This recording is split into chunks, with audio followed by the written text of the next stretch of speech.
Salam alaikum. On parlera maintenant des matrices dites nilpotentes. Bref, quand est-ce qu'on dit qu'une matrice carrée est nilpotente? Ça veut dire que ça existe un entier tel que a puissance k soit égal à 0. C'est ça ce que c'est que matrice nilpotente en bref.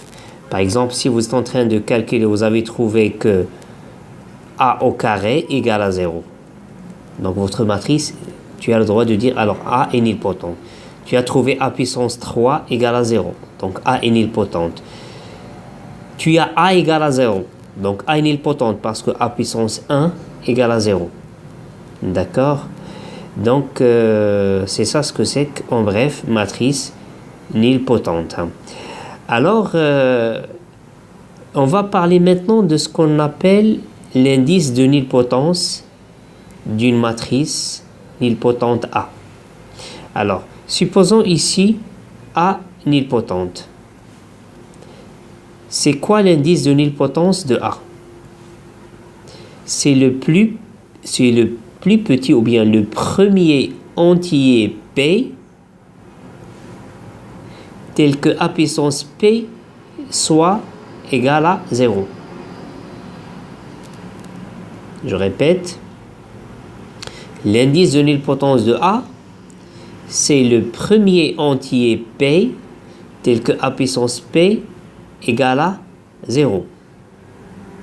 Je m'explique. Supposons que j'ai A différent de 0. Ça veut dire A puissance 1 différent. J'ai calculé A carré, j'ai trouvé différent de 0. Mais j'ai calculé A puissance 3, j'ai trouvé égal à 0. Dites-moi, c'est qui l'indice de nilpotence de A? Autrement dit, c'est qui le premier entier P tel que A puissance P égale à 0? Est-ce que c'est 1? Non. Est-ce que c'est 2? Non. Est-ce que c'est 3? Oui. Le premier tel que A puissance égale à 0, c'est 3. Donc, 3, ça s'appelle l'indice de nilpotence de la matrice A dans cet exemple-là. D'accord. Supposons j'ai A puissance 3 différent de 0, A puissance 4 différent de 0, A puissance 5 égale à 0. C'est qui l'indice de nilpotence de la matrice A dans ce cas-là?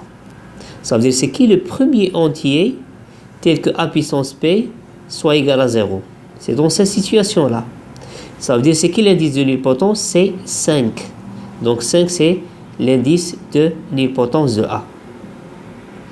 Bon, supposons j'ai trouvé que j'ai A différent de 0, ça veut dire A puissance 1 différent de 0, A au carré égale à 0.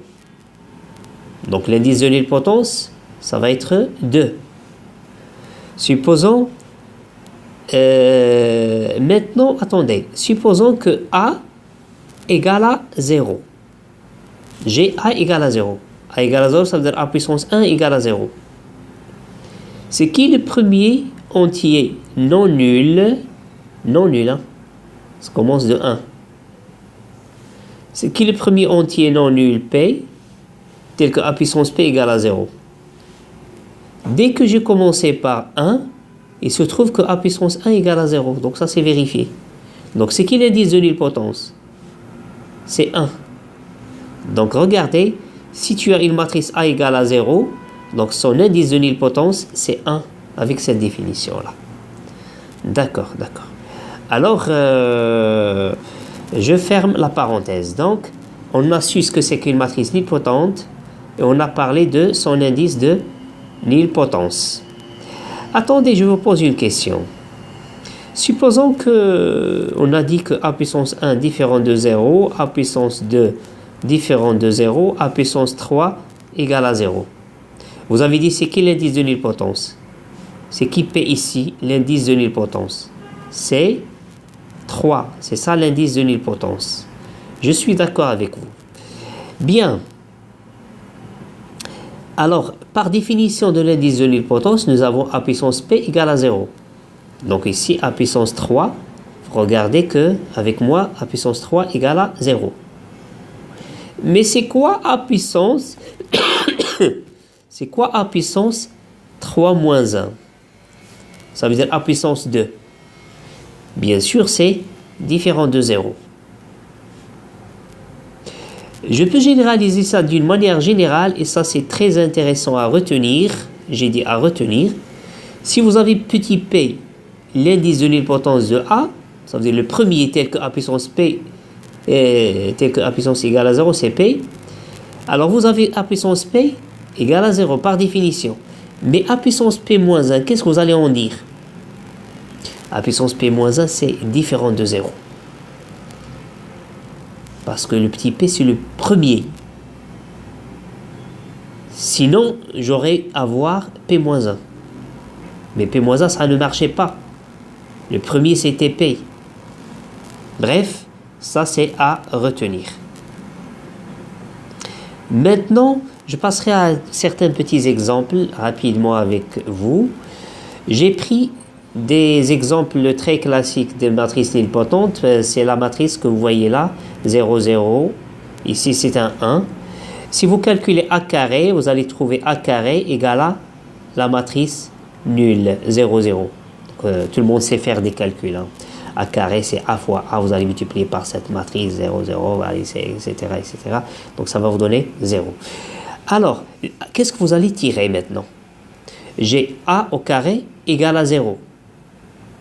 Mais A, vous voyez qu'il est différente de 0. Donc, qu'est-ce que je vais tirer? Que A est nilpotente d'indice de nilpotence quoi? C'est 2. Très bien. Je passe à un deuxième exemple. J'ai pris cette matrice d'ordre 3. Partout des zéros. Et dans juste cette surdiagonale, elle est pleine de 1. Il y a 1, 1.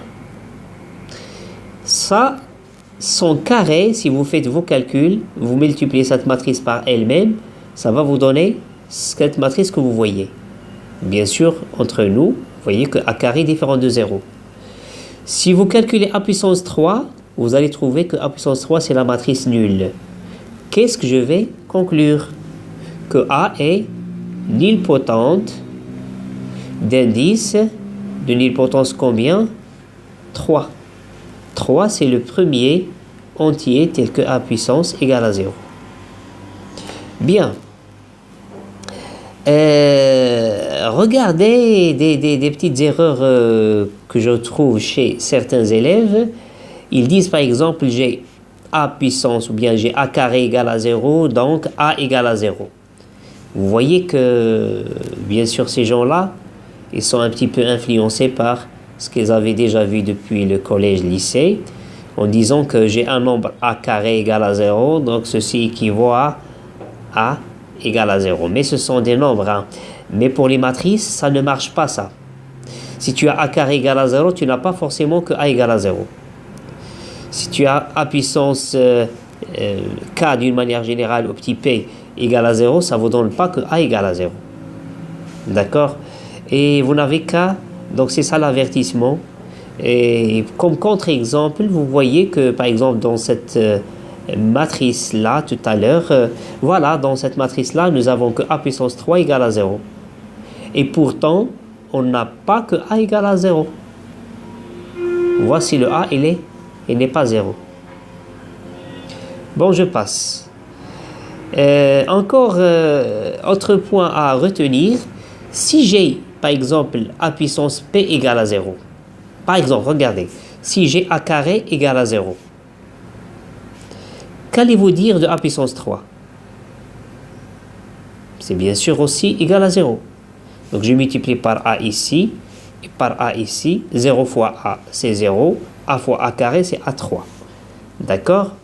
Alors, regardez, si vous avez A carré égale à 0, donc vous avez A puissance 3 égale à 0. Et qu'allez-vous dire de a puissance 4? C'est encore nul. Donc a puissance, donc si j'ai ça, a carré égale à 0, donc a puissance k égale à 0, complétez la phrase, quel que soit k supérieur ou égal à 2. À partir de 2, c'est nul. Moi, j'ai donné ça d'une manière générale et j'ai dit à retenir. Ça doit être un réflexe pour tout le monde. Si vous avez a puissance p égale à 0,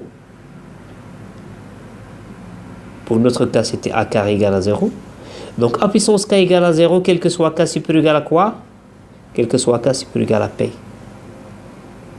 Donc, ça, c'est important à retenir, hein, ceci. Parfait. Je passe à une autre vidéo. Je vous remercie.